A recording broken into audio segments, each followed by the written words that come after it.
The woman sitting on the curb was worth $800 million. But at that moment, she couldn't even remember her own name. 17-year-old Jamal Washington had $37 to his name, and 3 days to help his mother make rent. The last thing he needed was to get involved with a confused stranger in downtown Chicago, especially when he was already late for the college fair. That fair might be his only chance at a future.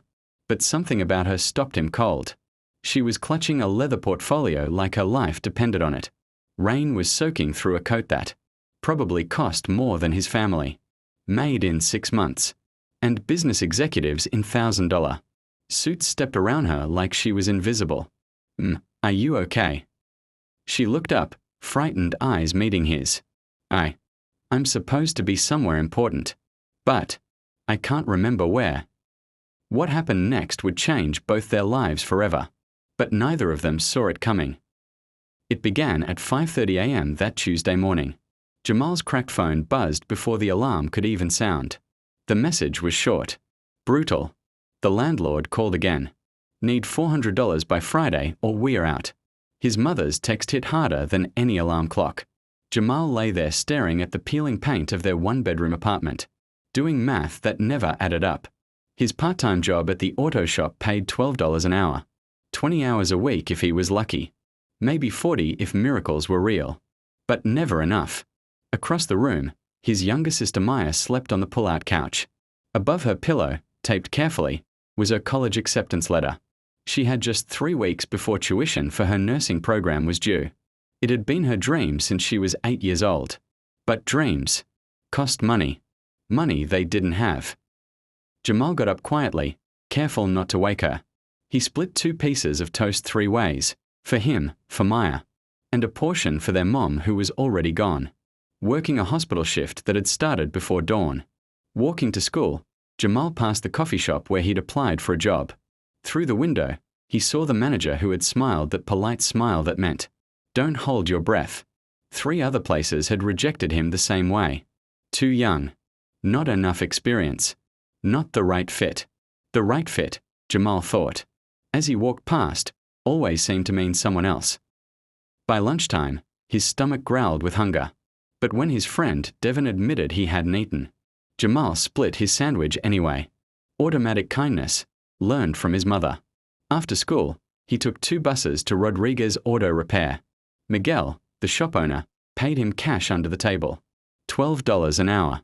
Greasy hands, cramped engines. Hard work. You got good hands, kid, Miguel told him. Natural mechanic. But you're thinking too big. Focus on what's in front of you. What was in front of Jamal was bills. Hunger. His mother's tired face. But Jamal couldn't stop thinking about the big picture. He dreamed about designing cars, affordable, reliable, built for families like his. Dreams don't pay rent. But still, he dreamed. That Tuesday morning brought rain. Cold, relentless rain that soaked through Jamal's only jacket before he'd walked 2 blocks.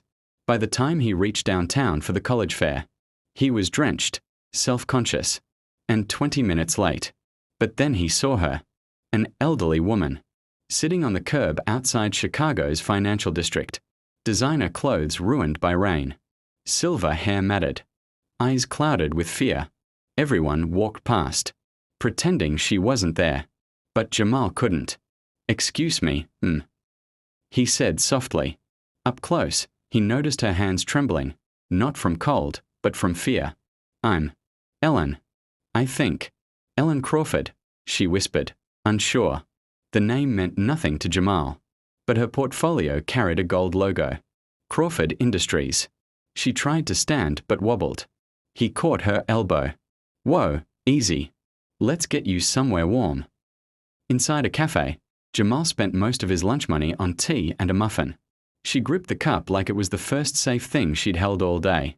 When Jamal peeked into her portfolio, he saw financial documents worth hundreds of millions, architectural plans, business cards from powerful law firms. And then, through a quick Google search on his cracked phone, the truth appeared. Ellen Crawford, CEO of Crawford Industries. Net worth, $800 million.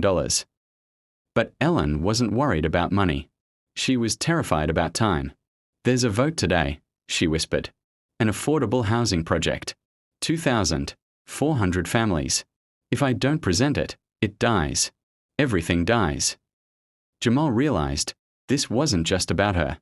It was about thousands of families like his. She pressed his wrist urgently. "No hospitals. No delays. Just help me get there." Jamal had a choice: run to the college fair or stay with Ellen. He stayed. Her assistant, David, arrived minutes later. Relief washed over his face when he saw her. But Ellen still looked shaken, confused. "I can't do this," she whispered. And then Jamal spoke, surprising everyone, even himself. "I read the documents," he said. "The project houses 2,400 families, creates 800 jobs, includes childcare and a clinic. This isn't just business, it's hope. You built this company. You can do this." Somehow, his words anchored her, reminded her why she had fought for this project. By the time they reached City Hall, Ellen stood straighter. She walked with purpose. And when she spoke to the council, her voice was clear, strong, convincing. The vote passed. Unanimous approval. The affordable housing project was saved. Afterward, Ellen turned to Jamal, eyes glistening. "You didn't just save me," she said. "You saved thousands of families. How can I ever repay you?" She reached for her checkbook, but Jamal shook his head firmly. "I don't want money. I helped because it was right." That answer stunned her. In her world, everyone wanted something, but not Jamal. Slowly, Ellen closed her checkbook, studied him carefully, and then she pressed a single business card into his palm. "Call me," she said softly. "Anytime." Hours later, Jamal sat on the steps of City Hall. The college fair was over. His shot at impressing admissions officers was gone. His mom had texted, asking why he wasn't in school. But Jamal wasn't filled with regret.